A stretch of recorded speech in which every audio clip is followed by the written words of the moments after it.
इस पुनित मातृभूमि पर रोहतक के बाबरा मोहल्ले में 4 अप्रैल 1923 को वकील चंदगई राम व माता सुंदरी देवी के यहाँ एक बालक का जन्म हुआ। बच्चे के बाबा झग्गूमल की खुशियों का तो मानो ठिकाना ही नहीं रहा। आस पड़ोस, नाते रिश्तेदार व सगे संबंधियों का बधाइयाँ देने के लिए तांता लग गया। तो क्या आप भी चलना चाहेंगे उस समारोह में जहाँ बच्चे के जन्म की खुशियाँ मनाई जा रही हैं? तो आइए देखते हैं। सुखिया, अरे सुखिया, अरे मैं दादा बन गया। अरे अरे मेरे यहाँ पोता हुआ है। हे भगवान, हे भगवान, मेरी झोली भर दी। अरे मैं दादा बन गया रे। अरे वकील, अरे मिठाइयाँ बंटवाओ, मैं दादा बन गया रे। क्या बात है भाई जग्गूमल, बड़े खुश नजर आ रहे हो। सुना है सुंदरी देवी के यहाँ लड़का हुआ है। अरे और नहीं तो क्या। अरे बड़ी खुशी की बात है भैया। मैं दादा बन गया। अरे बड़ी खुशी की बात है, बधाई हो भैया, बधाई हो। अरे भाई लड्डू बंटवाओ, मिठाई बंटवाओ, अरे बर्फी बंटवाओ, खुशियाँ मनाओ पूरे गांव में।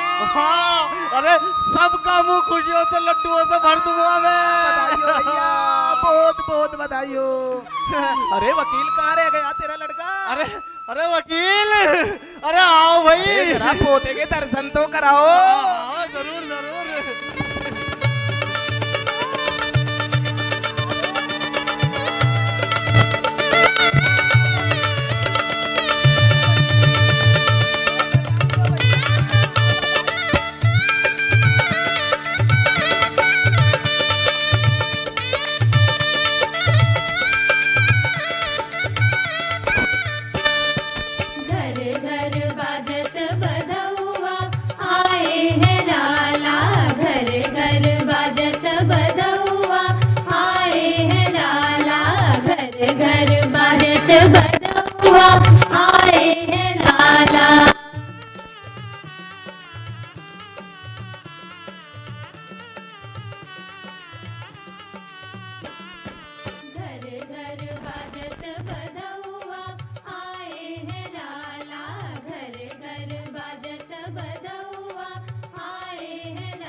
माता सुंदरी के इस विलक्षण और दिव्य पुत्र का नाम रखा गया ईश्वर। समय बीत रहा था। नन्हे बच्चे ईश्वर की किलकारियां अब आंगन में गूंजने लगी थी। घुटने चलकर ईश्वर बड़ा हो रहा था और बाबा संग मुनियों के पास जाने लगा था। बाबा जग्गूमल के मन में सांसारिक मोह माया त्याग, दीक्षा लेने की प्रबल इच्छा जागृत हो रही थी। एक दिन बाबा पोते दोनों जैन स्थानक मुनियों के पास आशीर्वाद लेने पहुंचे तो पता है वहां क्या हुआ? नहीं नहीं, बताऊंगी नहीं, बल्कि वहां क्या हुआ साक्षात आप लोगों को दिखाऊंगी।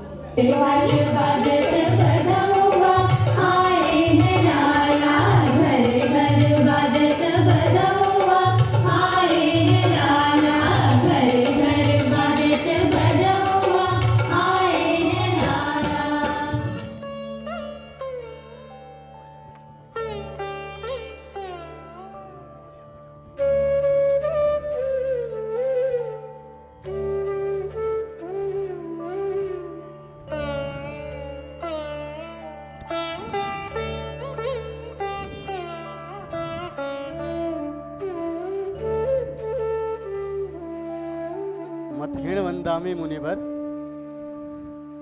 कल्याण हो। ये मेरा पोता है, ईश्वर नाम है इसका। आपकी संगत के लिए आ रहा था तो सोचा इसे भी साथ लेता चलूं। संतों और मुनियों की संगत करेगा तो अच्छे संस्कार सीखेगा। ईश्वर बेटा, मुनिवर को मथेन मंदामी बोलो।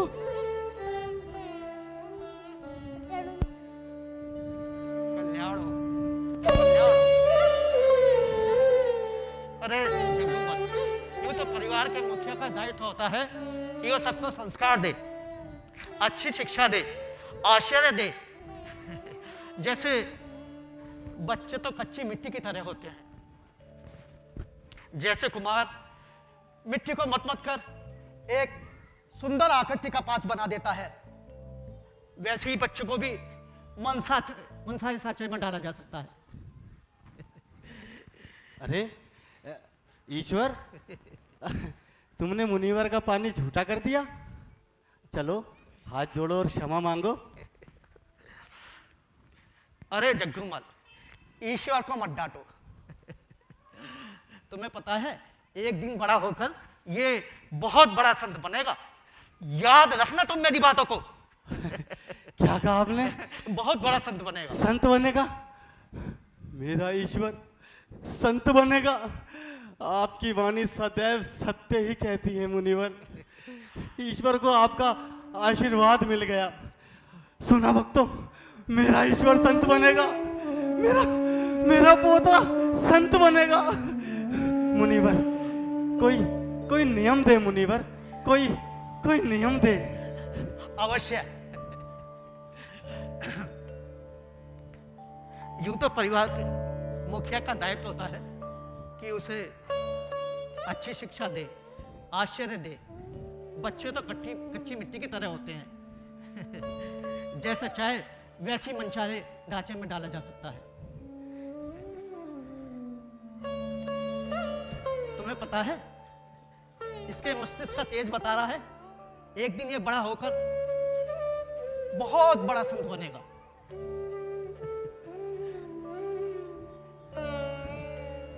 मथेन बंदामी मुनिवर, मथेन बंदामी। कल्याण ईश्वर आओ, कल्याण आओ बेटा।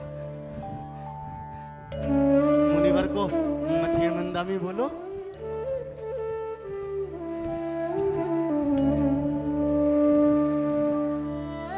छोटी सी आयु में ईश्वर ने संतों की संगत अपने बाबा की गोद में ही ली थी और फिर हर रोज प्रवचन सुनने जाने लगा था। जब भी शहर में कोई मुनि आते तो बाबा पोते सबसे पहले वहां पहुंच जाते। और पता है, वो छोटा सा नन्हा ईश्वर घंटों तक प्रवचन सुनता और कभी विचलित नहीं होता था। सभी बातों को इतने ध्यान पूर्वक मग्न होकर सुनता था जैसे मानो अपने हृदय, मन, मस्तिष्क में सभी बातों को बसा रहा हो। मुनियों से आशीर्वाद मिलता तो उछलता कूदता माँ के पास जाता और अपने बेटे को यूं संस्कारी बनता देख सुंदरी देवी भी फूली नहीं समाती थी।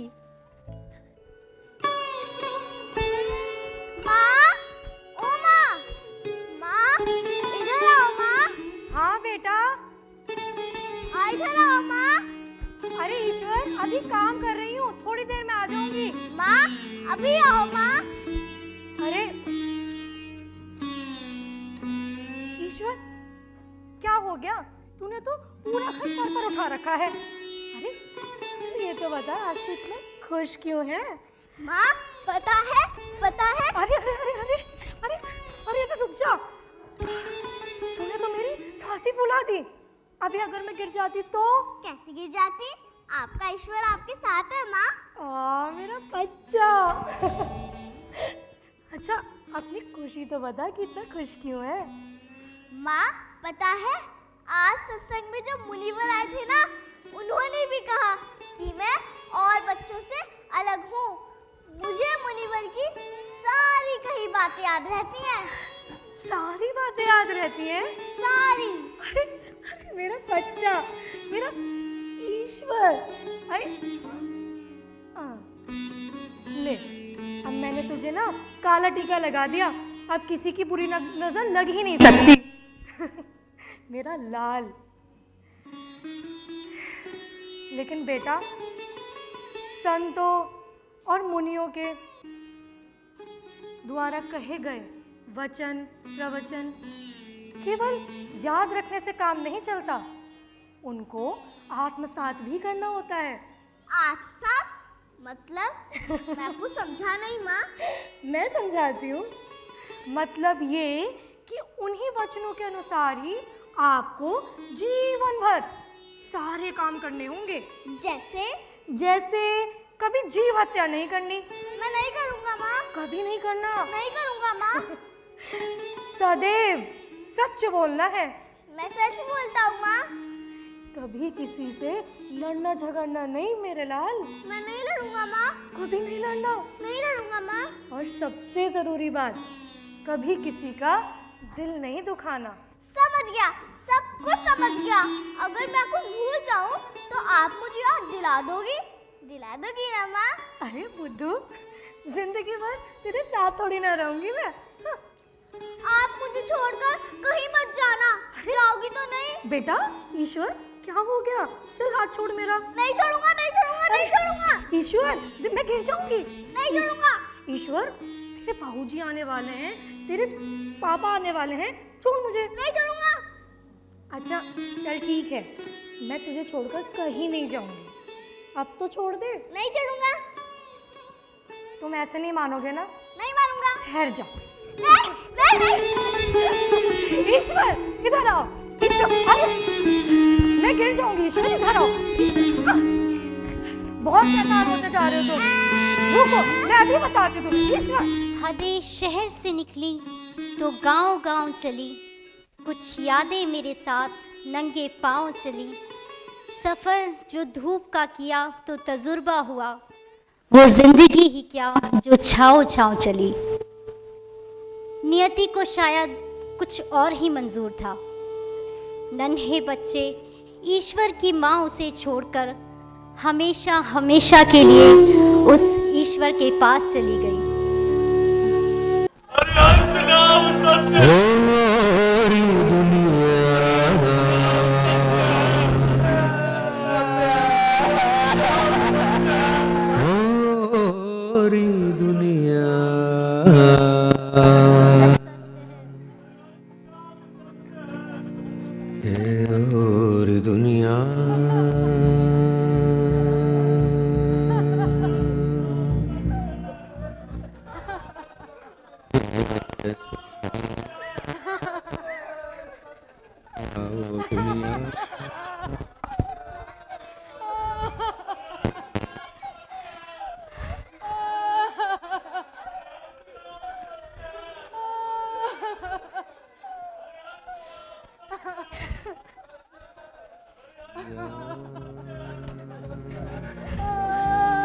साई से जो के फूलों की दुनिया, वो दुनिया रे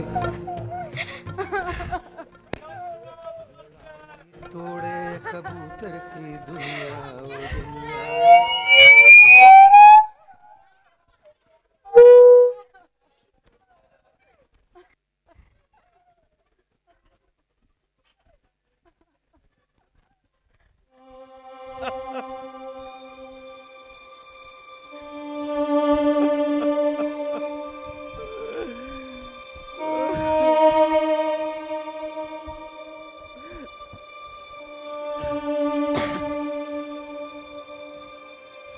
ईश्वर, ईश्वर,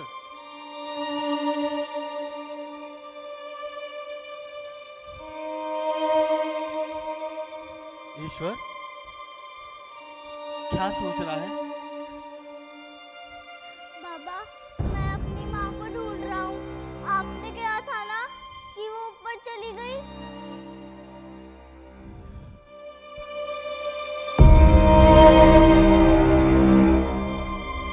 जाने वाले लौटकर नहीं आते मेरे बच्चे। बाबा, मुझे माँ चाहिए, माँ चाहिए, माँ चाहिए। मैं माँ के बिना नहीं रह सकता। ईश्वर। माँ चाहिए, माँ चाहिए, माँ चाहिए, बाबा, माँ चाहिए। चुप हो जा।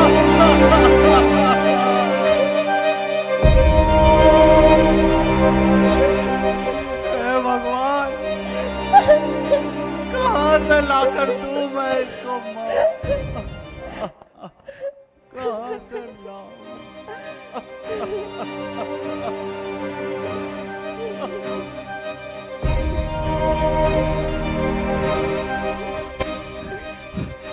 ईश्वर, ईश्वर, याद है मुनिवर ने क्या कहा था?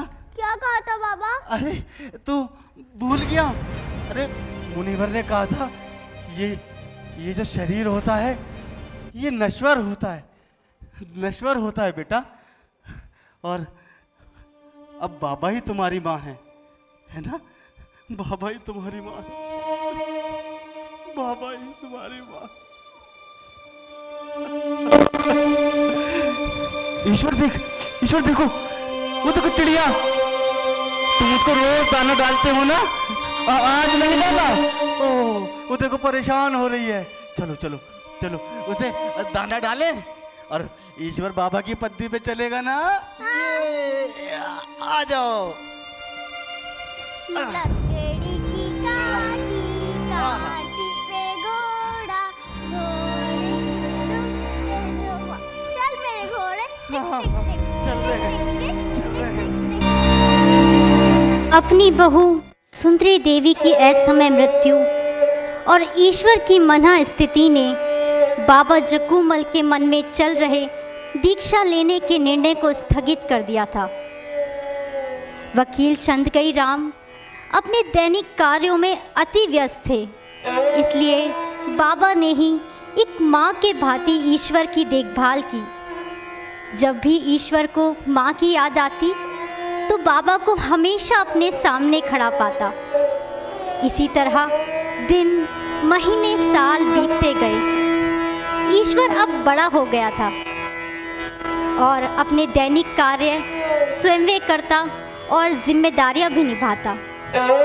तो बाबा जग्गूमल ने सोचा कि अब उन्हें गृहस्थ जीवन छोड़ देना चाहिए और संतों के पथ पर चले जाना चाहिए। फिर एक दिन बाबा जग्गूमल चल पड़े दीक्षा के पथ पर।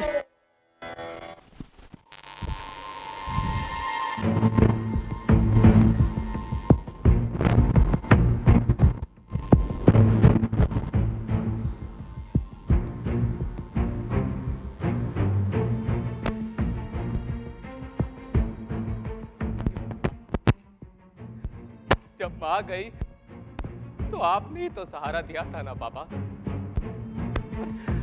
और अब अगर आप चले गए तो किसके सहारे रहेगा ये ईश्वर बाबा? आप कहीं नहीं जा रहे हैं बाबा, आप कहीं नहीं जा रहे। ईश्वर, मेरे बच्चे, मैं तो बहुत पहले ही दीक्षा ले लेता, लेकिन तेरी माँ और मेरी इकलौती बहू हमें छोड़कर चली गई थी। तेरी मोह ममता ने मुझे रोक कर रखा था। मेरी पहले से ही बहुत इच्छा थी कि तू मुझे अपनी मोह ममता से मुक्त कर दे और धर्म पालन के पथ पर जाने दे। एक समय ऐसा आता है ईश्वर जब इंसान को मोह माया त्यागनी पड़ती है। पर बाबा, मैं आपके बिना क्या करूंगा बाबा? मैं तुम्हारे लिए रास्ते खोल रहा हूँ। मैं दीक्षा लेने जा रहा हूँ, तुम भी मेरे पीछे आओ। बाबा नहीं ईश्वर, मैं जानता हूँ कि अब मुझे धर्म के मार्ग पर जाने से तू नहीं रोकेगा, नहीं रोकेगा ना?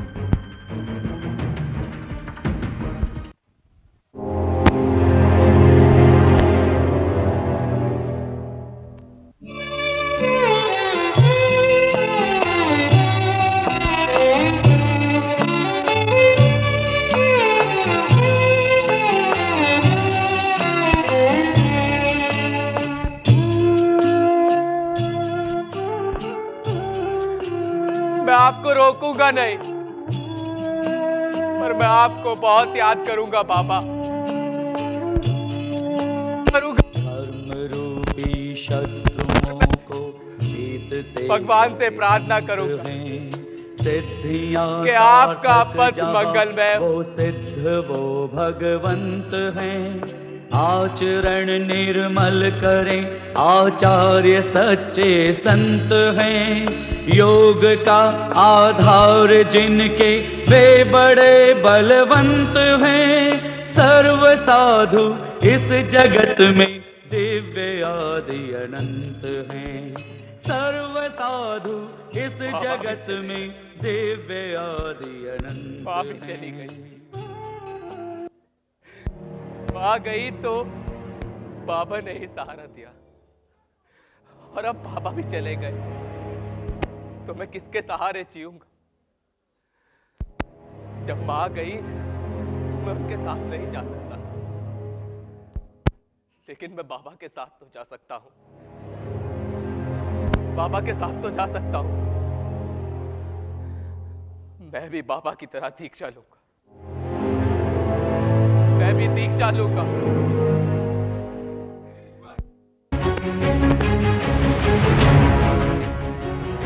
तुम कहीं नहीं जा रहे। तुम्हें मेरा सपना पूरा करना है ईश्वर। बाबा के पीछे जाने का मतलब नहीं बनता। उनकी तो आयु हो चुकी है। जीवन से निर्मोही होना बनता है। लेकिन तुम्हारे सामने तुम्हारी पूरी जिंदगी पड़ी है ईश्वर।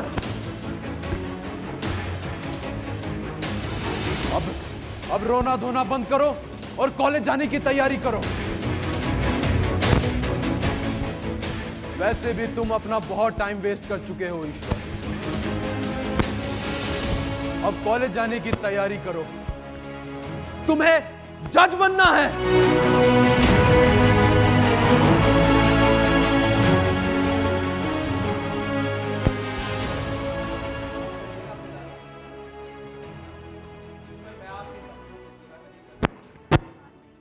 मेरा सपना कुछ और है।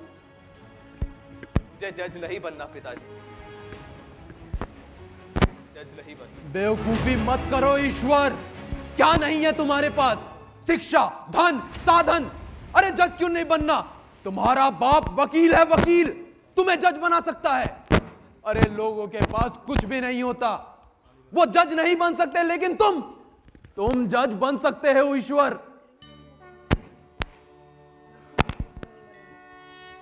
नहीं बनना पिताजी। तो संत बनना चाहता।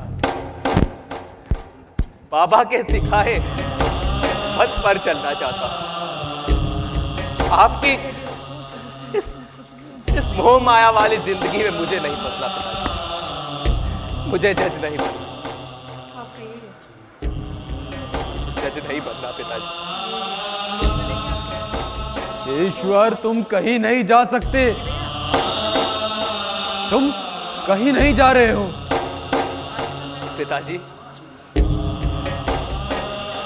आप शायद भूल रहे हैं। अब मैं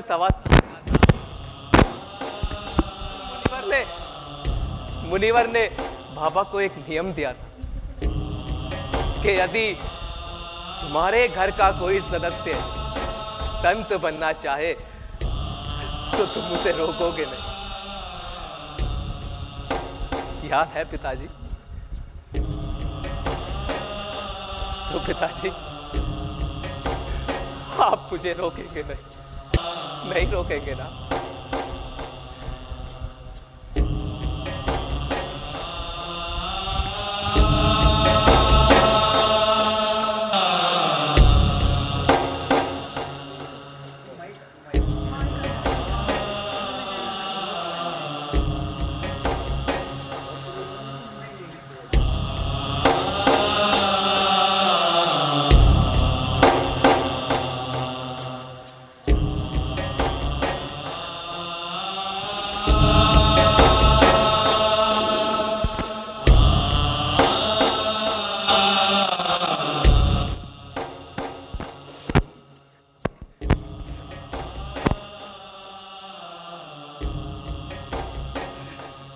ईश्वर,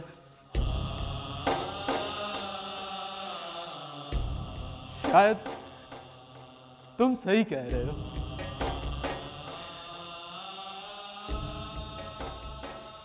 मुझे याद है जब तुमने संतों का पानी पी लिया था और बाबूजी वहां से ये नियम ले आए कि परिवार का कोई भी सदस्य यदि मुनि बनना चाहे तो हम उसे रोकेंगे नहीं।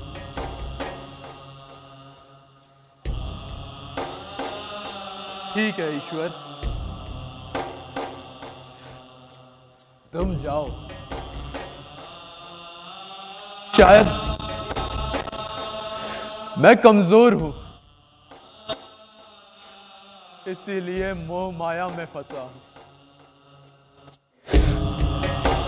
तुम्हें रोककर अब और पाप का भागी नहीं बनना चाहता ईश्वर, अब और पाप का भागी नहीं बनना चाहता। जाओ, हो सकता है इसी में विश्व का कल्याण हो।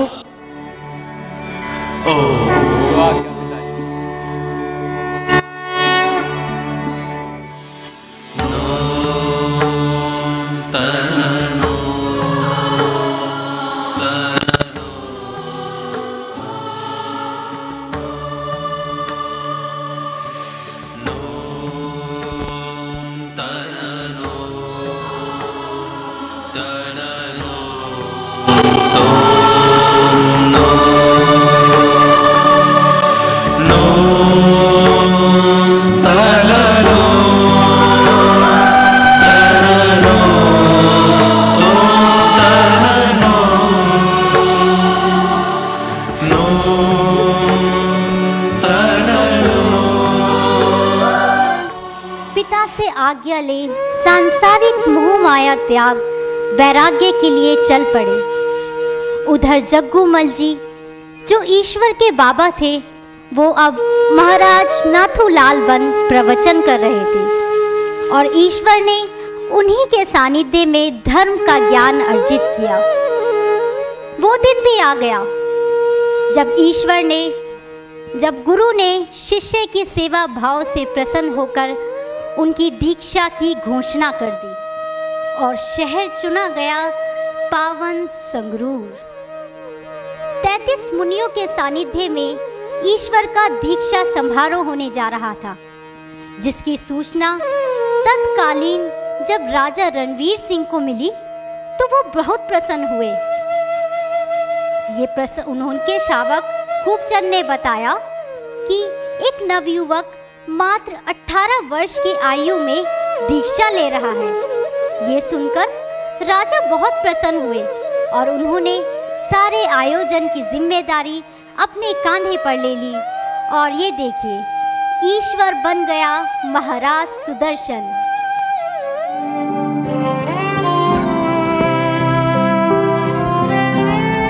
ए आत्मोद्धारे चाली गया, जोड़ी रहा गुरुकुल वास, संसारा खो छोड़ी रहा, जोड़ी रहा गुरुकुल वास, ए आत्मोद्धारे चाली गया।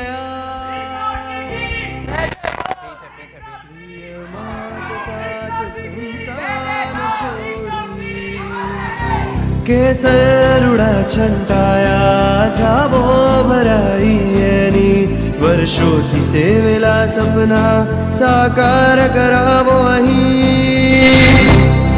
प्रभु आड़मा पड़ रही, गुरु आज्ञा पाड़े ओ भावे, ए आत्मोद्धारे चाली गया, जोड़ी रहा है गुरुकुल वास।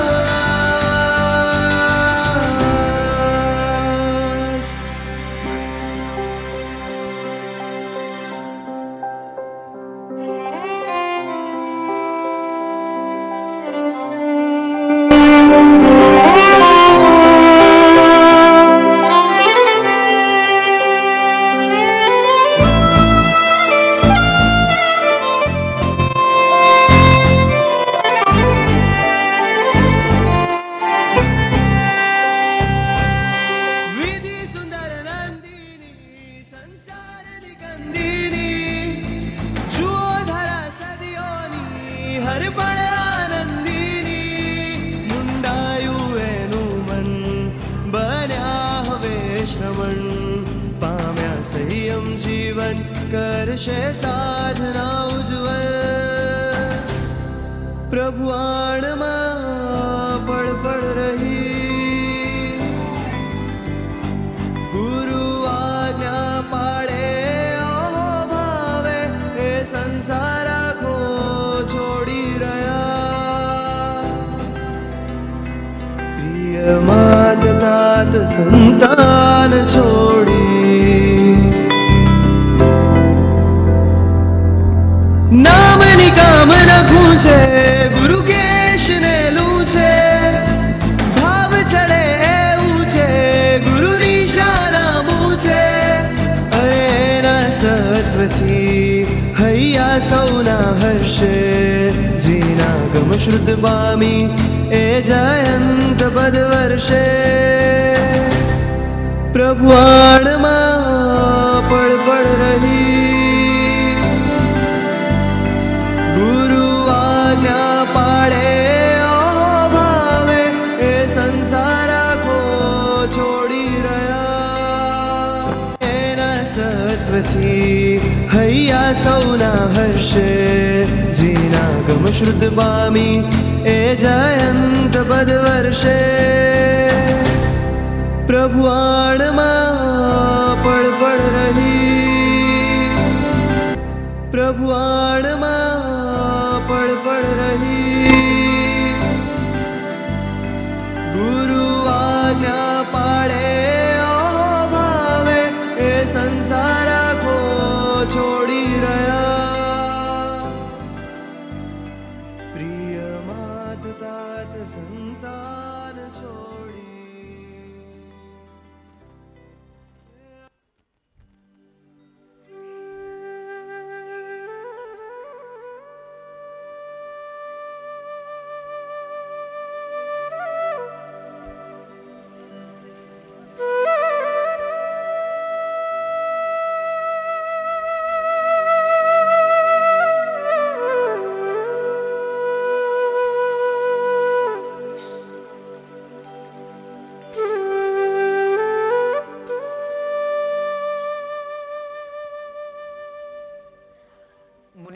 ईश्वर,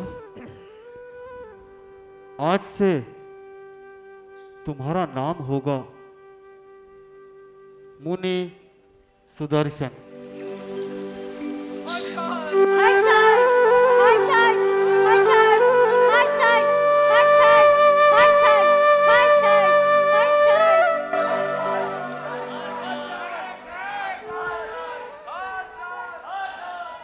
तीन साल तक निरंतर सेवा ज्ञान अर्चना करते करते सुदर्शन अपने गुरु के प्रिय शिष्य बन गए थे। गुरु और शिष्य अक्सर साथ बैठकर धर्म पर चर्चा करते, प्रवचन करते, नियम और संयम से समाज के उत्थान में लगे थे।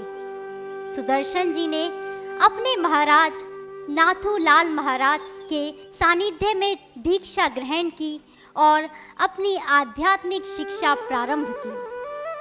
मुनि सुदर्शन, तुम्हारे गुरु नाथूमल महाराज ने एक जाप दिया था, क्या तुमने उसका जाप किया? जी गुरुदेव। यदि तुमने जाप किया तो अवश्य एक सपना आया होगा। जी गुरुदेव। क्या सपना आया? एक चंद्रमा देखा गुरुदेव। चंद्रमा आधा था या पूरा? लगभग पूर्ण ही था, बस एक कला की कमी थी गुरुदेव। क्या? गुरुदेव, इसका तात्पर्य क्या हुआ जो मुझे पूर्ण चंद्रमा दिखाई दिया?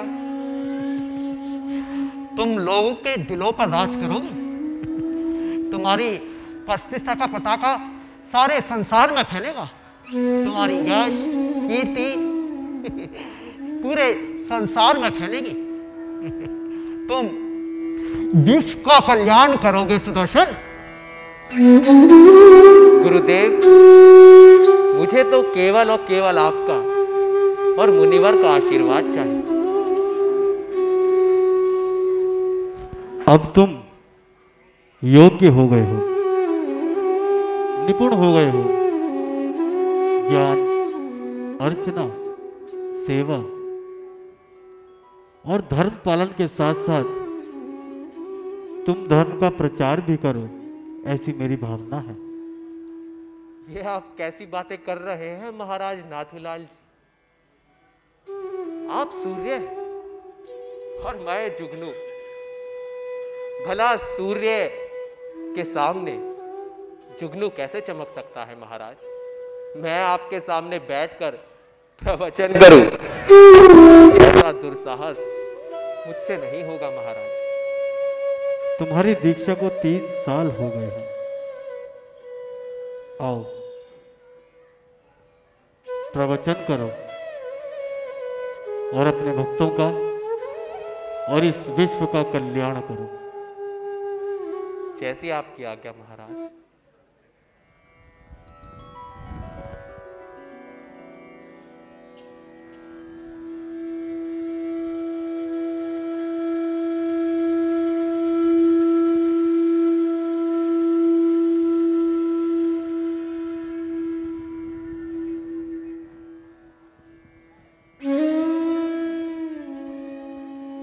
धर्म इस विश्व की सबसे महंगी वस्तु है और धर्म आपके कर्म से प्रेरित होता है। जीवों का भक्षण पाप है। नशा, चोरी, कलह, ये सब अमानवीय वस्तुएं हैं। जीवन को नियम और संयम से व्यतीत करें, क्योंकि सबसे बड़ा धर्म कर्म है।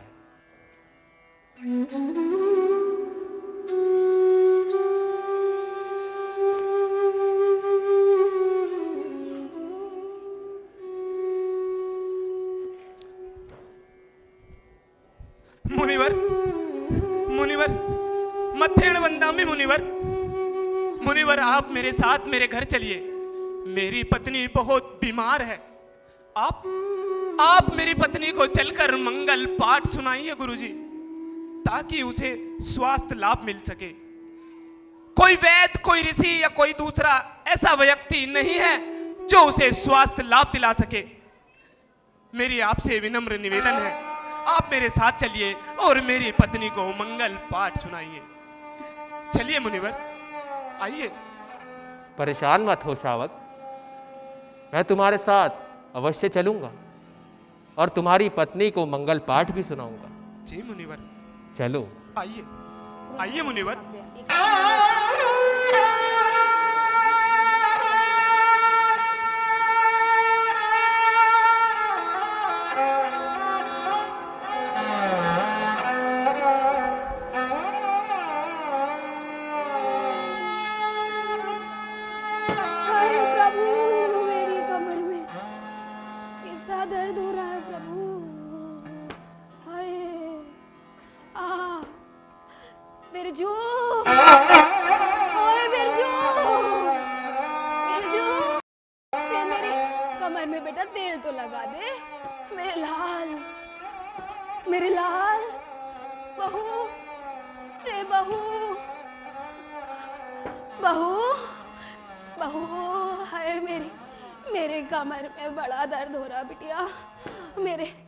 कमल तो मल दे बेटा।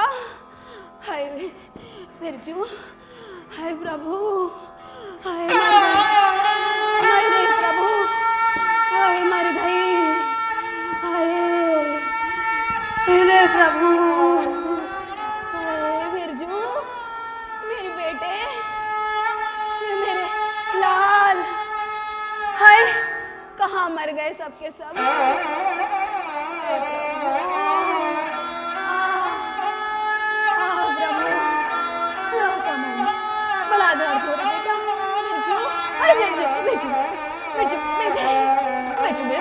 जरा मेरी कमर में तेल तो मल दे बेटा, मेरे बड़ा दर्द हो रहा बेटा।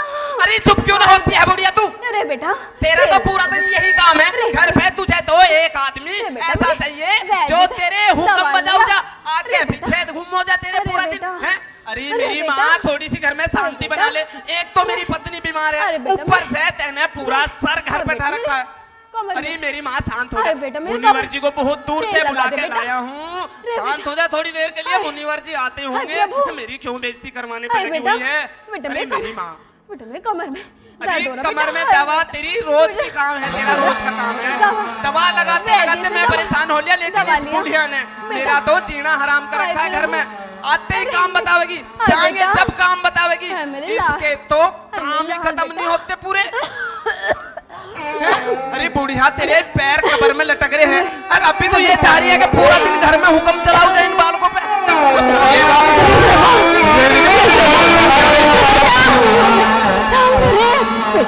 मेरे दांत लगा दे।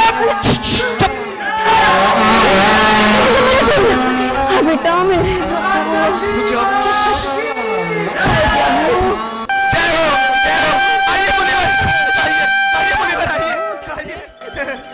आइए मुनिवर, अब और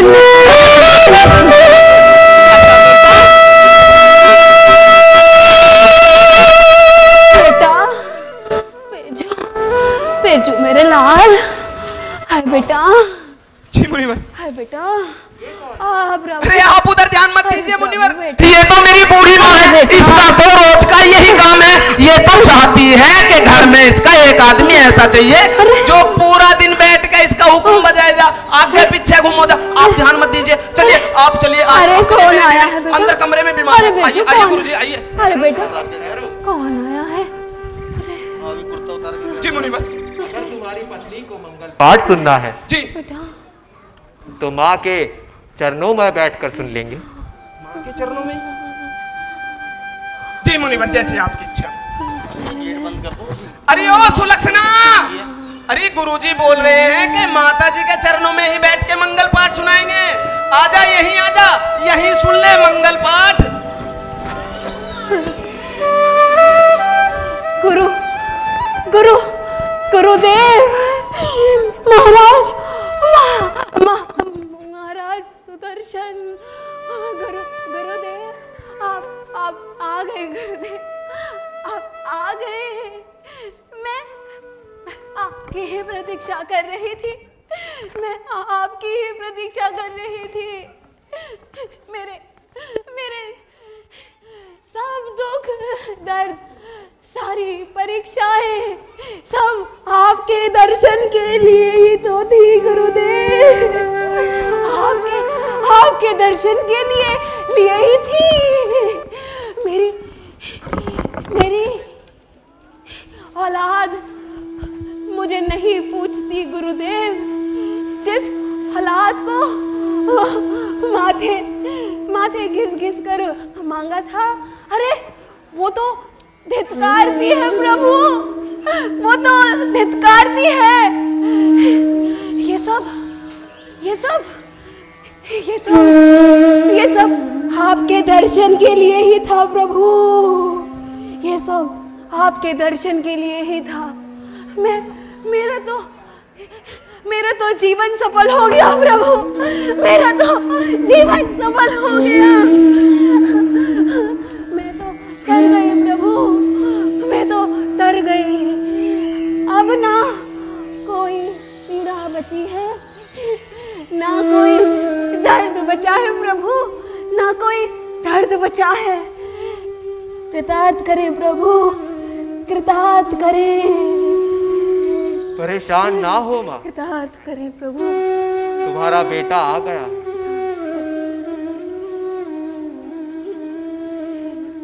शावक। जी जी जी, जी गुरुजी। तुम और तुम्हारी पत्नी माँ का ख्याल नहीं रखते। गुरुजी। तुम दोनों संकल्प लो कि आज से माँ का ख्याल रखोगे।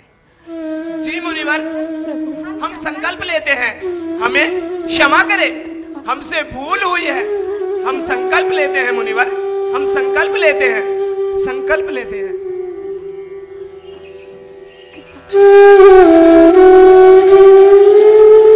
चलो विलक्षण अम्मा को उठा लो।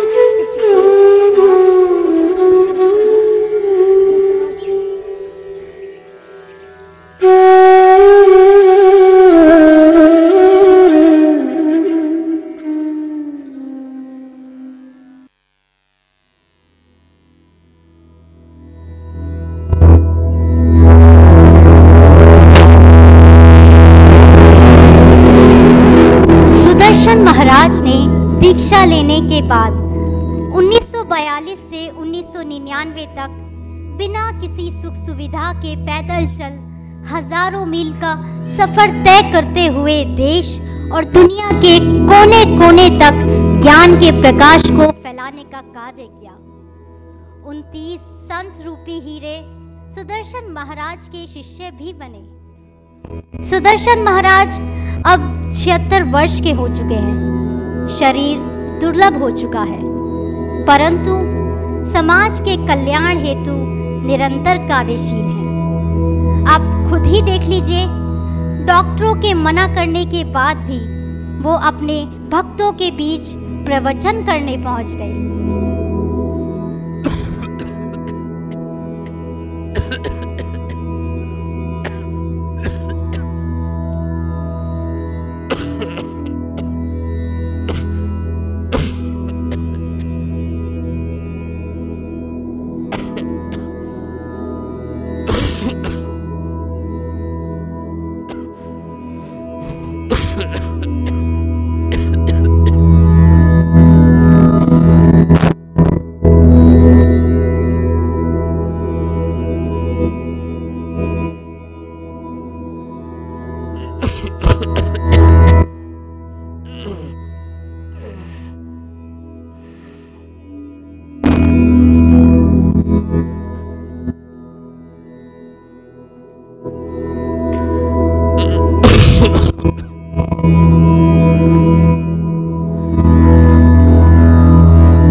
जीवन का दिया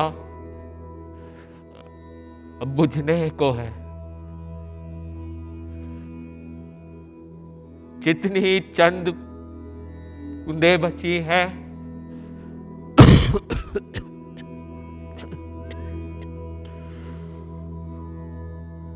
जीवन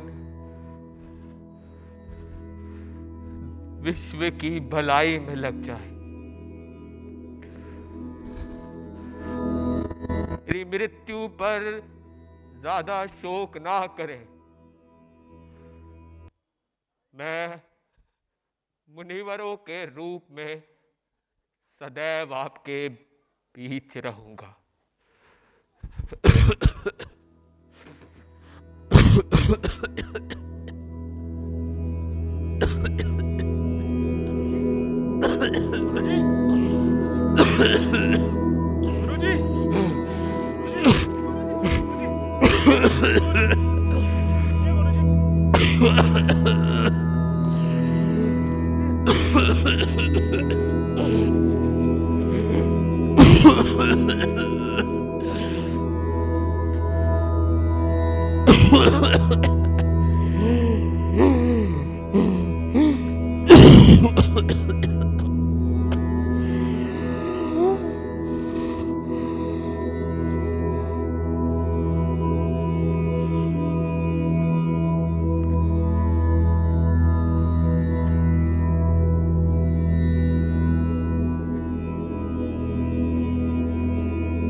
सुदर्शन महाराज की तबीयत दिन पर दिन बिगड़ती जा रही है।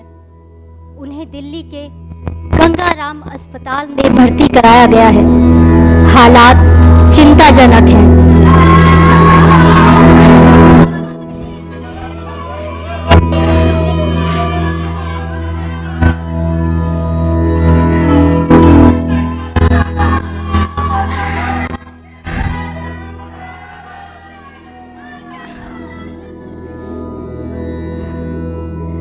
अफसोस, सुदर्शन महाराज का देवलोक गमन हो गया।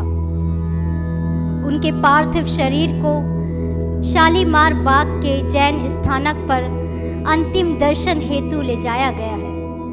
जैन समाज में शोक छा गया, परंतु जैन मुनि कभी मरते नहीं बल्कि अमर होते हैं। तभी तो पिछले 100 वर्षों से सुदर्शन महाराज अपने कथनों प्रवचनों के माध्यम से आज भी हम सबके दिलों में जिंदा है, हम सबके बीच हैं, हमारे साथ हैं। और आज उनकी 100वीं जयंती पर हम उन्हें सच्ची श्रद्धांजलि देते हैं और शत शत नमन करते हैं।